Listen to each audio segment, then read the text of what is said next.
ಸಿದ್ದಲಿಂಗಯ್ಯನವರಿಗೆ ಧ್ವನಿಯಾಗಿದ್ದಂಥ ವ್ಯಕ್ತಿ. ದುರ್ಬಲ ವರ್ಗಗಳಿಗೆ, ಕಾರ್ಮಿಕರಿಗೆ, ವಿದ್ಯಾರ್ಥಿಗಳಿಗೆ ಪ್ರೇರಕರಾದಂಥ ಒಬ್ಬ ಆದರ್ಶ ಸಾಹಿತಿ. ಅಂಥ ಒಬ್ಬ ಕವಿ ಇನ್ನೂ ಬಾಳಿ ಬದುಕಬೇಕಾಗಿತ್ತು. ಆ ಕರೋನಾ ಅಂತ ಒಂದು ಮರಣಾಂತಿಕ ಕಾಯಿಲೆ ಬಂದಂಥ ಸಂದರ್ಭದಲ್ಲಿ ಅವರು ನಮ್ಮನ್ನು ಅಗಲಿದರು. ಆದರೆ ಅವರ ನೆನಪು ಸದಾ ಅಚ್ಚಳಿಯದೆ ಉಳಿಬೇಕು. ಜನಮಾನಸದಲ್ಲಿ ಇನ್ನೂ ಹೆಚ್ಚು ಹೆಚ್ಚು ಅವರ ಬದುಕಿನ ಬಗ್ಗೆ, ಹೋರಾಟದ ಬಗ್ಗೆ, ಅವರ ಕವಿತೆಯ ಬಗ್ಗೆ ಜನರಲ್ಲಿ ಜಾಗೃತಿಯನ್ನು ಮೂಡಿಸಬೇಕು ಅಂತಕ್ಕಂಥ ದೃಷ್ಟಿಯನ್ನು ಇಟ್ಕೊಂಡು ಇವತ್ತು ಮುತ್ತುರಾಜು ಮತ್ತು ಅವರ ಸಂಘಟನೆಗಳೆಲ್ಲರೂ ಸಿದ್ದಲಿಂಗಯ್ಯನವರ ಒಂದು ಜನ್ಮದಿನೋತ್ಸವವನ್ನು ಮಾಡಿದ್ದಾರೆ. ಅದಕ್ಕಾಗಿ ನಾನು ಅವರಿಗೆ ಅಭಿನಂದಿಸ್ತೇನೆ. ಭಾಳ ಸಂತೋಷದಿಂದ ಇವತ್ತು ಈ ಕಾರ್ಯಕ್ರಮವನ್ನು ನಾನು ಉದ್ಘಾಟನೆ ಮಾಡಿದ್ದೇನೆ. ನನ್ನ ಮತ್ತು ಅವರ ಸಂಬಂಧ ಆಗಿತ್ತು ಅಂದರೆ ಅಣ್ಣ ತಮ್ಮಂದಿರ ಸಂಬಂಧ. ಯಾವಾಗಲೂ ಕೂಡ ನಾನು ಮಂತ್ರಿ ಆಗಿದ್ದಂಥ ಸಂದರ್ಭದಲ್ಲಿ ಅವರ ಸಲಹೆಗಳನ್ನು ಪಡೆಯುತ್ತಿದ್ದೆ ಕೆಲವು ಸಂದರ್ಭ ಬಂದಾಗ. ಆಮೇಲೆ ಉಳಿದಂತೆ ಈ ದಲಿತ ಪರ ಅಭಿವೃದ್ಧಿ ಕಾರ್ಯಕ್ರಮಗಳನ್ನು ರೂಪಿಸುವಂಥ ಸಂದರ್ಭದಲ್ಲೂ ಕೂಡ ಅವನ್ನ ಪ್ರಮುಖವಾಗಿ ನಾವು ನೋಡ್ತಾ ಇದ್ದೀವಿ. ಅಂತ ಒಬ್ಬ ಜನಪರ ಕಾಳಜಿ ಇರ್ತಕ್ಕಂತಹ ಕವಿ ಸಿದ್ದಲಿಂಗಯ್ಯನವರು, ಅವನ್ನ ನಾವು ಸದಾ ಎನ್ನಲೇಬೇಕು. ಈಗ ಮತ್ತೊಂದು ರಾಜ್ಯ ಮಟ್ಟದ ಸಿದ್ದಲಿಂಗಯ್ಯನವರಿಗೆ ನಮನವನ್ನು ಸಲ್ಲಿಸಲಿಕ್ಕಾಗಿ ಮೊನ್ನೆ ಮುಖ್ಯಮಂತ್ರಿಗಳ ಸಮ್ಮುಖದಲ್ಲಿ ಟೌನ್ ಹಾಲ್ನಲ್ಲಿ ಮಾಡಬೇಕು ಅಂತ ಹೇಳಿದ್ದೇವೆ. ಆ ಒಂದು ಸಮಾನಾಂತರ ನಮ್ಮ ಸಮಾನ ಮನಸ್ಕಾರರ ಒಂದು ಸಭೆಯನ್ನು ಕರೆದು ತೀರ್ಮಾನ ಮಾಡಿ ಮುಂದಿನ ತಿಂಗಳಲ್ಲಿ ಟೌನ್ ಹಾಲು ಅಥವಾ ಪ್ಯಾಲೇಸ್ ಟೌನ್ನಲ್ಲಿ ದೊಡ್ಡದಾಗಿ ರಾಜ್ಯ ಮಟ್ಟದ ಒಂದು ಜನ್ಮದಿನವನ್ನು ಮಾಡಬೇಕು ಅಂತ ಹೇಳಿದ್ದೇವೆ. ಆ ಕಾರ್ಯಕ್ರಮವನ್ನು ಕೂಡ ಮಾಡ್ತೀವಿ ಅಂತಕ್ಕಂಥ ಮಾತನ್ನು ಹೇಳುತ್ತೀವಿ. ಬಂಡಾಯ ಸಾಹಿತ್ಯದ ಮೂಲಕ ಅವರ ಒಂದು ಲೇಖನಿಯಿಂದ ಶೋಷಿತ ಸಮುದಾಯಗಳನ್ನು ಮುನ್ನೆಲೆಗೆ ತಂದರು ಆಗ್ತಿರ್ತಕ್ಕಂಥ ಅನ್ಯಾಯಗಳು. ಸೊ ಅವರ ಪಠ್ಯಗಳನ್ನು, ಅವರ ಕವಿತೆಗಳನ್ನು ಇಂದಿನ ಶಾಲಾ ಪಠ್ಯದಲ್ಲಿ ಸೇರಿಸುವ ಬಗ್ಗೆ ತಾವು ಸರ್ಕಾರದ ಒಂದು ಭಾಗ ಇದ್ದೀರ, ಏನು ಹೇಳಕ್ಕೆ ಇಷ್ಟಪಡ್ತೀವಿ? ಈಗ ಕೆಲವು ಈಗಾಗಲೇ ಸೇರ್ಪಡೆ ಆಗಿದಾವೆ ಅಂತ ನಾನು ಅಂದ್ಕೊಂಡಿದ್ದೀನಿ. ಸೇರದೇ ಇದ್ದರೆ ಸೇರಿಸೋಣ. ಈಗ ಅವರ ಪ್ರತಿಷ್ಠಾನಕ್ಕೆ ಸರ್ಕಾರ ಜಮೀನನ್ನು ಕೊಡಬೇಕು. ಆಮೇಲೆ ಅವರ ಹೆಸರಿನಲ್ಲೇ ಒಂದು ಪ್ರತಿಷ್ಠಾನವನ್ನೇ ಸರ್ಕಾರ ಸ್ಥಾಪಿಸಬೇಕು. ಇನ್ನೂ ಉಳಿದಂಥ ಅನೇಕ ಬೇಡಿಕೆಗಳು ನಮ್ಮ ಎಲ್ಲವಿದ್ದಾವೆ. ಅವನ್ನೆಲ್ಲವನ್ನು ಕೂಡ ಮಾನ್ಯ ಮುಖ್ಯಮಂತ್ರಿಗಳು ಗಮನಕ್ಕೆ ತಂದು ಸಿದ್ದಲಿಂಗಯ್ಯನವರ ಹೆಸರನ್ನು ಚಿರಸ್ಥಾಯಿಯಾಗಿ ಉಳಿಸುವಂಥ ಕೆಲಸ. ಇವತ್ತೇನು ಡಾಕ್ಟರ್ ಸಿದ್ದಲಿಂಗಯ್ಯ ನಮ್ಮ ಕವಿಗಳಾದ ದಲಿತ ಕವಿಗಳು ಕರ್ನಾಟಕದ ಆಸ್ತಿ ಅವರ ಉದ್ದೇಶ ಇಡೀ ದಲಿತ ಸಮುದಾಯ, ಆ ಜಾತಿ ವಲಯರು, ಮಾದಿಗರು, ಇನ್ನಿತರ ಯಾವುದೇ ಜಾತಿ ಜನಾಂಗ ಅನ್ನೋದಿರ ಸಮಾನತೆಯಿಂದ ಸಮಾನತೆಗಾಗಿ ಹೋರಾಟ ಮಾಡಿದಂಥ ಮಹಾನ್ ಕವಿಗಳು. ಇಡೀ ರಾಜ್ಯ ಅಲ್ಲ, ದೇಶಾದ್ಯಂತ ಅವರು ಬಹಳ ಸಾಹಿತ್ಯದಿಂದ ಹಲವಾರು ಜನಗಳು ಬದಲಾವಣೆಯಾಗಿದ್ದಾರೆ. ಅವರ ಒಂದು ಏನು ಕ್ರಾಂತಿಕಾರಿ ಒಂದು ಹಾಡುಗಳಿಂದ ಇಡೀ ರಾಜ್ಯದ ಜನತೆ ಬೆಚ್ಚಿ ಬೀಳುವಂಥ ಕೆಲಸ. ಈ ದಲಿತ ಸಮುದಾಯಕ್ಕೆ ಯಾವುದೇ ರೀತಿ ತೊಂದರೆ ಆದಲ್ಲಿ ಆ ಒಂದು ಹಾಡನ್ನು ಕೇಳಿದರೆ ಸಾಕು, ಎಂಥವರು ಈ ಒಂದು ಸಲ ಯೋಚನೆ ಮಾಡುವಂಥ ಪರಿಸ್ಥಿತಿಗೆ ತಂದುಕೊಟ್ಟಂಥ ಮಹಾನ್ ಕವಿ. ಏಕೆಂದರೆ ಇವತ್ತು ದಲಿತರು ಏನಾದರೂ ನೆಮ್ಮದಿಯಾಗಿ ಒಂದು 50 ವರ್ಷಗಳ ಕಾಲ ಏನು ಇವತ್ತು 50-60 ವರ್ಷಗಳಿಂದ ಇವರು ಈ ಧ್ವನಿ ಎತ್ತಿದ ಮೇಲೆ ದಲಿತ ಸಮುದಾಯ ಹೊರಗಡೆ ಬಂದಿದೆ.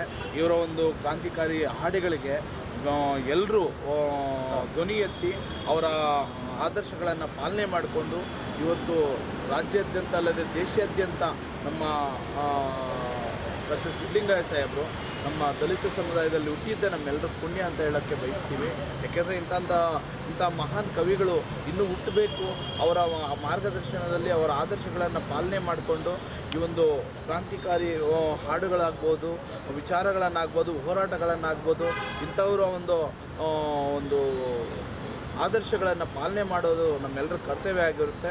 ಪ್ರತಿಯೊಬ್ಬರು ನಮ್ಮ ಸಿದ್ದಲಿಂಗಯ್ಯ ಅವರ ಪುಸ್ತಕಗಳನ್ನು ಓದಿ ಅವರ ಒಂದು ಪ್ರತಿಯೊಂದು ಹಾಡುಗಳನ್ನು ಕೇಳಿ ಇನ್ನೂ ಈ ದೇಶದಲ್ಲಿ ಒಗ್ಗಟ್ಟು ಪ್ರದರ್ಶನ ಮಾಡೋದಕ್ಕೆ ಎಲ್ಲರೂ ಒಗ್ಗಟ್ಟಾಗಬೇಕು. ಎಲ್ಲ ದಲಿತ ಸಮುದಾಯದ ಅಣ್ಣ ತಮ್ಮಂದರಲ್ಲಿ ನಾನು ಈ ಸಂದರ್ಭದಲ್ಲಿ ಅವರ ಒಂದು ಜಯಂತಿ ಪ್ರಯುಕ್ತ ನಾನು ವಿನಂತಿ ಮಾಡ್ಕೊತೀನಿ. ನುಡಿನಗಮನ ಕಾರ್ಯಕ್ರಮಕ್ಕೆ ಬಂದಂಥ ಎಲ್ಲರೂ ನಿಜವಾಗ್ಲೂ ನಾವು ಎಲ್ಲರೂ ಧನ್ಯರಾಗಿದ್ದೀವಿ. ಅವರಿಗೆ ಒಳ್ಳೆಯದಾಗಲಿ, ಅವರ ಕುಟುಂಬಕ್ಕೆ ಶಾಂತಿ ಸುಖ ಶಾಂತಿ ನೆಮ್ಮದಿ ಕೊಡಲಿ ಅಂತೇಳಿ ಈ ಸಂದರ್ಭದಲ್ಲಿ ಹೇಳಕ್ಕೆ ಬಯಸ್ತೀನಿ. ಖಂಡಿತ ನಾವು ಒಂದು ಕಲಾಮಂಡಳಿಯನ್ನೇ ಭಾರತೀಯರ ಸೇವಾ ಸಮಿತಿ ವತಿಯಿಂದ ಒಂದು ಕಲಾಮಂಡಳಿ ರಾಜ್ಯ ನಮ್ಮ ಮಂಜು ಕವಿಯವರು ಸೇರಿದಂತೆ ಹಲವಾರು ಗಾಯಕರಿದ್ದಾರೆ ನಮ್ಮ ತಂಡದಲ್ಲಿ ಸಂಘಟನೆಯಲ್ಲಿ.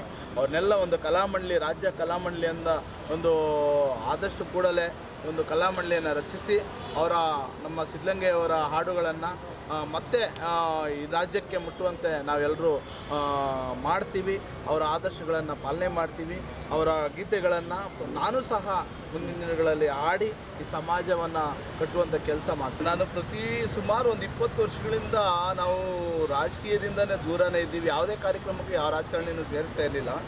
ಯಾಕೆಂದರೆ ಈ ರಾಜಕಾರಣಿಗಳು ಸ್ವಾರ್ಥಿಗಳಾಗ್ಬಿಟ್ಟಿದ್ದಾರೆ. ಇವಾಗ ಗೆದ್ದಿದ್ದೇ 5 ವರ್ಷ ಮತ್ತೆ 10 ಕಡೆ ಮುಖ ತೋರಿಸೋದು, ಅದೇ ದುರಾದೃಷ್ಟ. ಯಾಕೆಂದರೆ ನಾವು ಇವತ್ತು ಒಂದು ಪಕ್ಷವನ್ನು ಆಯ್ಕೆ ಮಾಡಿದ್ದೀವೋ ಇಲ್ಲ ಒಂದು ರಾಜಕೀಯ ಪ್ರವೇಶ ಮಾಡಿದ್ದೀವಿ ಅಂದರೆ ಸಮಾಜಕ್ಕೆ ಯಾವ ರೀತಿ ಕೆಲಸ ಮಾಡಬೇಕು, ಒಂದು ರಾಜಕಾರಣಿಯ ವ್ಯವಸ್ಥೆ, ರಾಜಕಾರಣಿಯ ಕರ್ತವ್ಯ ಏನು ಅನ್ನೋದನ್ನು ತೋರಿಸೋದಕ್ಕೋಸ್ಕರ ಮಾತ್ರ ಸೇವೆ ಅನ್ನೋ ಲೆಕ್ಕದಲ್ಲಿ ನಾವು ಪ್ರತಿದಿನ ಅವರ ಕಷ್ಟಗಳಿಗೆ ಭಾಗಿಯಾಗಿ ಅವರ ಏನು ಮೂಲಭೂತ ಸೌಕರ್ಯಗಳು ಬರಬೇಕು, ಅಲ್ಲಿ ಸ್ಥಳೀಯ ಸಮಸ್ಯೆಗಳೇನಿದ್ದಾವೆ ಪಕ್ಷಾತೀತವಾಗಿ ನಾವು ಪಕ್ಷದಲ್ಲಿ ಇದ್ರೂ ಯಾರೇ ಪಕ್ಷದಲ್ಲಿ ಯಾವುದೇ ನಮ್ಗೆ ಓಟ್ ಹಾಕಲಿ ಆಗದೆ ಹೋಗಲಿ ಕಷ್ಟ ಅಂತ ಬಂದಾಗ ಅವ್ರ ಕೈಯಲ್ಲಿ ಹಿಡಿಯೋದು ಪ್ರತಿಯೊಬ್ಬ ಮನುಷ್ಯನ ಕರ್ತವ್ಯ, ಮಾನವೀಯತೆ ಜೊತೆಗೆ ಅವರ ಜವಾಬ್ದಾರಿ ಕೂಡ ಆಗಿರುತ್ತೆ. ಹಾಗಾಗಿ ನಾವು ಯಾವುದೇ ಒಂದು ಪಕ್ಷದಲ್ಲಿ ಗುರ್ಸ್ಕೊಂಡ್ರು ಎಲ್ರಿಗೂ ಸಮಾನತೆಯಿಂದ ನೋಡುವಂಥ ಕೆಲಸ ಮಾಡ್ತೀವಿ. ಅಲ್ಲ, ಎಲ್ಲ ಒಂದು ಕಡೆ ಸಮುದಾಯದ ಏಳಿಗೆಗೆ ಸಾವಿರಾರು ಕೋಟಿ ಅನುದಾನ ಬರ್ತಾ ಇದೆ. ಒಂದು ಕಡೆ ಶಿಕ್ಷಣ, ರಾಜಕೀಯ ಮೀಸಲಾತಿ ಬೇಕಂತ ಒಂದು ಕಡೆ ಹೋರಾಟ ಮಾಡ್ತಾರೆ, ಇನ್ನೊಂದು ಕಡೆ ನಿಮ್ಮನ್ನು ಬಳಸ್ಕೊಂಡು ಬೇರೆಯವರು ಬೆಳೀತಾ ಇದ್ದಾರೆ. ಸೊ ನಿಮ್ಮ ಸಮುದಾಯ ಜಾಗೃತಿ ಯಾವಾಗ ಆಗೋದು? ಈ ರೀತಿ ರಾಜಕಾರಣದಲ್ಲಿ ಹಿಂದೆ ಇದ್ದರು ಬಸವಲಿಂಗಪ್ಪ ಆ ಥರದವರು ಮತ್ತೆ ರಾಚಯ್ಯನಂತವ್ರು ಹುಟ್ಟಿ ಬರಲ್ವಾ ಸರ್? ನಾವು ಹೇಳೋದು ವಿಷಯ ಸರ್, ನಾವು ಈ ಒಂದು ಸಂಘಟನೆ ಮಾಡಿರೋ ಉದ್ದೇಶನೇ ನಾನು ಬೆಳೆಯೋದಲ್ಲ, ನನ್ನಿಂದ 10 ಜನ ಬೆಳಿಬೇಕು. ಅದು ಯಾವುದೇ ಸಮುದಾಯ ಆಗಿರಲಿ, ಯಾವುದೇ ಜಾತಿ ಧರ್ಮ ಆಗಿರಲಿ, ಪ್ರತಿಯೊಬ್ಬ ಬಡವರಿಗೆ ಏಳಿಗೆಗಾಗಿ ನಾವು ದುಡಿಬೇಕು ಅನ್ನೋದು ನಮ್ಮ ಉದ್ದೇಶ. ಅದರಲ್ಲಿ ಜಾತಿ ಧರ್ಮ ಅನ್ನೋ ಉದ್ದೇಶ ಅಲ್ಲ. ನಾವು ಪಕ್ಷದಲ್ಲಿ ಇಲ್ಲದೆ ಹೋಗಲಿ, ಸದಾ ನಾವು ಜನರ ಸೇವೆ ಮಾಡೋದಕ್ಕೆ ನಾವೆಲ್ಲರೂ ಸಿದ್ಧರಾಗಿದ್ದೀವಿ. ಮಾಡೋದು ಜನರಿಗೋಸ್ಕರ ಹುಟ್ಟಿದ್ದೀವಿ, ಜನರಿಗೋಸ್ಕರನೇ ನಾವು ಜೀವ ಕಳ್ಕೊಳ್ಳೋದಕ್ಕೂ ಸಿದ್ಧ ಆಗಿರ್ತೀವಿ. ಇವತ್ತು ನಾವು ರಾಜಕೀಯ ಪ್ರವೇಶ ಮಾಡ್ತಾ ಇರೋದು ಅದೇ. ಇವತ್ತು ಎಲ್ಲ ಧರ್ಮದಲ್ಲೂ ಬಡವರಿದ್ದಾರೆ, ಅವ್ರ ಪರವಾಗಿ ಇರೋರಿಗೆ, ಹೊಟ್ಟೆ ತುಂಬಿರೋರಿಗೆ ಬಿರಿಯಾನಿ ಕೊಡಿಸಿದ್ರು ವೇಸ್ಟೇ. ಹಸಿದವ್ರಿಗೆ ಅನ್ನ ಕೊಡಬೇಕು, ಈ ಮನೆ ಮಠ ಇಲ್ದಿರೋರಿಗೆ, ಗುಡಿಸಲಲ್ಲಿರೋರಿಗೆ ಒಂದು ನೆರಳು ಕೊಡಿಸ್ಬೇಕು. ಯಾವುದೋ ಒಂದು ಜೀವನವನ್ನು ಕಟ್ಟುವಂಥ ಕೆಲಸ ಅವ್ರಿಗೆ ಜೀವನದಲ್ಲಿ ನಾವು ಜೊತೆಯಲ್ಲಿ ಕಷ್ಟ ಸುಖಕ್ಕೆ ಭಾಗಿಯಾಗಿ ಅವರ ಕಷ್ಟಗಳನ್ನು ಪರಿಹಾರ ಕೊಡೋ ರೀತಿಯಲ್ಲಿ ನೆರವೇರಿಸುವ ಮೂಲಕ ನಾವು ಈ ಒಂದು ರಾಜಕೀಯ ಪ್ರವೇಶ ಜೊತೆಗೆ ನಾವು ಈಗಾಗಲೇ 25 ವರ್ಷಗಳಿಂದ ಮಾಡ್ಕೊಂಡೇ ಬಂದಿದ್ದೀವಿ. ಖಾಲಿ ಕ್ಷೇತ್ರ ಅಲ್ಲ, ವಾರ್ಡ್ ಅಲ್ಲ, ಇಡೀ ರಾಜ್ಯ ಅಲ್ಲ, ಇಡೀ ದೇಶದಲ್ಲಿ ಹಲವಾರು ರಾಜ್ಯಗಳಲ್ಲಿ ಸಮಸ್ಯೆ ಅಂತ ಬಂದಾಗ ನಾವೆಲ್ಲರೂ ಧ್ವನಿ ಎತ್ತಿ ಅವರಿಗೆ ನ್ಯಾಯ ಕೊಡಿಸುವಂಥ ಕೆಲಸ ಕೊಟ್ಟಿದ್ದೀವಿ. ಅದು ಏನು ಇವತ್ತು ನಮ್ಮ ಮಾಧ್ಯಮ ಮಿತ್ರರು ನಮಗೆ ಹಲವಾರು ರೀತಿಯಲ್ಲಿ ಗೌರವ ಕೊಡ್ತಾ ಇದ್ದಾರೆ, ಅವ್ರಿಗೆಲ್ರಿಗೂ ನಾವು ವಂದಿಸಿ ಅಭಿನಂದಿಸ್ತೀವಿ. ಒಳ್ಳೆಯದಾಗಲಿ. ಯಾಕೆಂದರೆ ಇವತ್ತು ಈ ಮಾಧ್ಯಮಾಂಗ, ನ್ಯಾಯಾಂಗ, ಶಾಸಕಾಂಗ ಹೋರಾಟ ಅನ್ನೋದಿಲ್ಲ ಅಂದಿದ್ರೆ ಈ ಸಮಾಜ ಕಟ್ಟೋದಕ್ಕಾಗ್ತಾ ಇರಲಿಲ್ಲ, ಉಳಿಯೋಕ್ಕೂ ಆಗ್ತಾ ಇರಲಿಲ್ಲ. ಇದೆಲ್ಲ ತಮ್ಮ ಕೈಯಲ್ಲಿದೆ. ನಾವೆಲ್ಲರಿಗೂ ವಂದಿಸಿ ನನ್ನ ಮಾತುಗಳನ್ನು ವಿರಾಮ ಕೊಡ್ತೀನಿ. ಆಂಜನೇಯ ಸಾಹೇಬರಿಗೆ ಏನು ಇವತ್ತು ಕವಿಗಳು ಸಿದ್ಧಲಿಂಗಯ್ಯನವರ ಒಂದು ನುಡಿ ನಮನ ಕಾರ್ಯಕ್ರಮ ನಾವು ಕೇವಲ 1 ವಾರದಲ್ಲಿ ತೀರ್ಮಾನ ಮಾಡಿದ್ವಿ. ಇದು ಉದ್ದೇಶ ಚೆದ್ರು ಹೋಗಿರತಕ್ಕಂಥ ಶೋಷಿತರು ಅವ್ರನ್ನೆಲ್ಲ ಒಟ್ಟುಗೂಡಿಸ್ಬೇಕಂತೇಳಿ 50 ವರ್ಷಗಳಿಂದಲೇ ಅವರು ಚಿಂತನೆ ಮಾಡಿದ್ರು. ವನಮಾದಿಗರ ಹಾಡುಗಳ ಮೂಲಕ ನೊಂದವರ ಧ್ವನಿಯಾಗಿ ಅವರು ಈ ಕೆಲಸ ಮಾಡಿದ್ರು. ಅಂಥ ಮಹಾನ್ ಚೇತನ ಅವ್ರ ಶಿಷ್ಯರಾಗಿ ನಾನು ಕೂಡ ಒಬ್ಬ ಅನೇಕ ಶಿಷ್ಯರಿದ್ದೀವಿ, ನಾನು ಅದರಲ್ಲೊಬ್ಬ ಶಿಷ್ಯ. ಅವರ ಜೊತೆಯಲ್ಲಿ ಪ್ರತಿಯೊಂದು ಹೆಜ್ಜೆಗೂ ನಾವು ಅವರ ಕವಿಗಳಾಗಿದ್ದಾಗ, ವಿಧಾನ ಪರಿಷತ್ ಸದಸ್ಯರಾಗಿದ್ದಾಗ ಅವರು ನಿರಂತರವಾಗಿ ಅವ್ರ ಜೊತೆಯಲ್ಲಿದ್ದಂಥವ್ರು ನಾವೆಲ್ಲ. ಆ ಒಂದು ಪ್ರತಿಯೊಂದು ಅವರ ಹಾಡುಗಳನ್ನು ಕಾಲು ಗೆಜ್ಜೆ ಕಟ್ಟಿಕೊಂಡು ಬೀದಿಗಳಲ್ಲಿ ನಾವು ಅವರ ಬೀದಿ ನಾಟಕಗಳನ್ನು ಮಾಡ್ತಾಯಿದ್ವಿ. ಅವರು ಬದುಕಿದ್ದಾಗಲೇ ಮಾಡ್ತಾಯಿದ್ವಿ. ಅವರನ್ನು ಸತ್ತ ನಂತರ ಸ್ವಲ್ಪ ನಾವು ಮಾಡೋಕ್ಕಾಗಲಿಲ್ಲ. ಈ ಕಾರ್ಯಕ್ರಮದ ಮೂಲ ಉದ್ದೇಶ ನಮ್ಮ ಜನಗಳಿಗೆ ಕವಿಗಳು ಇನ್ನೂ ಹೃದಯದಲ್ಲಿ ಇರಬೇಕು ಅನ್ನೋದು ಉದ್ದೇಶ ಇಟ್ಕೊಂಡು ಇದನ್ನು ನಾವು ಆಂಜನೇಯರ ನೇತೃತ್ವದಲ್ಲೇ ಮಾಡಬೇಕು, ಅವರೇ ಉದ್ಘಾಟನೆ ಮಾಡಬೇಕು. ಯಾಕಂದರೆ ಪ್ರತಿಯೊಂದು ವಿಚಾರಣೆಗಳ ವಿನಿಮಯ ಮಾಡ್ಕೊತಿದ್ದ ಸಿದ್ಧಲಿಂಗನ ಯಾರ ಥರ ಅಂದರೆ ಅದು ನಮ್ಮ ಆಂಜನೇಯನ ಜೊತೆ. ನಾವು ಯಾರೂ ಬೇಡ ಈಗ ಇಡೀ ಕಾರ್ಯಕ್ರಮಕ್ಕೆ ಅವರೊಬ್ಬರೇ ಸಾಕು. ಮತ್ತು ಅವ್ರ ಜೊತೆಲಿರ್ತಕ್ಕಂಥ ಕವಿಗಳು, ಹಿರಿಯ ಕವಿಗಳು, ಅವ್ರ ಜೊತೆ ಸಾಹಿತಿಗಳ ಜೊತೆ ಎಲ್ಲ ಕರೆಸಿ ಅವ್ರನ್ನ ಈ ಕಾರ್ಯಕ್ರಮವನ್ನು ನಾವು ಮಾಡಿದ್ದೀವಿ. ಜೊತೆಗೆ ನನಗೆ ಈ ಒಂದು ಈ ಕಾರ್ಯಕ್ರಮಗಳ ಪ್ರೇರಣೆ ಯಾಕಾಯ್ತು ಅಂದರೆ, ನನಗೆ TR ನಾಗರಾಜ್ ಅವರು, ತೀರಂ ನಾಗರಾಜ್ ಅವರು, ತೀರಂ ಸರ್ ಅವರಾಗಲಿ, ಮತ್ತು ಹಿಸ್ಟ್ರಿ ಆಗಿರ್ತಕ್ಕಂಥ ಪ್ರೊಫೆಸರ್ ಚಂದ್ರಶೇಖರ್ ಅವರಾಗಿರಲಿ, ಮತ್ತು ಏನು ನಮ್ಮ UR ಅನಂತಮೂರ್ತಿ, ಇವ್ರನ್ನೆಲ್ಲರನ್ನೂ ಕೂಡ ನಮ್ಮನ್ನು ಜೊತೆ ಕರ್ಕೊಂಡೋಗಿ ನಮ್ಮ ಮುತ್ತು ಅಂತ ಪರಿಚಯ ಮಾಡಿಕೊಡ್ತಿದ್ರು ನಮ್ಮ ಕವಿಗಳು. ಅವ್ರನ್ನ ಜೊತೆ ನನ್ನನ್ನು ಒಬ್ಬ ಮನೆಯಲ್ಲಿ ಒಬ್ಬ ಶಿಷ್ಯನಾಗಿ ಎಲ್ಲರೂ ನನ್ನ ಶಿಷ್ಯ ನನಗೇನಾದರೂ ಬೈಯೋದು, ಯಾವ ರೀತಿ ಬೈಯೋದಂದರೆ, ಯಾವುದಾದ್ರೂ ಒಂದು ಕೆಲಸ ಮಾಡಿ ನಮ್ಮ ಮುತ್ತು ಭಾಳ ಚೆನ್ನಾಗಿ ಕೆಲಸ ಮಾಡ್ತಾರಲ್ಲ, ತುಂಬ ಒಳ್ಳೆ ಕೆಲಸ ಮಾಡ್ತಾರೆ ಅಂತ ಹೇಳೋದು. ನಾನೇನು ಕೆಲಸ ಮಾಡಿಲ್ಲ ಅಂದರೆ ರೇಗಿಸೋದ್ರಲ್ಲೂ ಕೂಡ ವೆರೈಟಿ ಆಗಿರ್ತದೆ ನಾವು ತೋರಿಸ್ಕೊಟ್ಟಿದ್ದೆ. ನಮ್ಗೆ ಕವಿಗಳು ಭಾಳ ಅದ್ಭುತವಾಗಿ ಹೇಳೋದು. ಅಂಥ ಒಬ್ಬ ಕವಿಗೆ ಈ ರಾಷ್ಟ್ರ ಮತ್ತು ರಾಜ್ಯ ಗೌರವಿಸಬೇಕಾಗಿದೆ.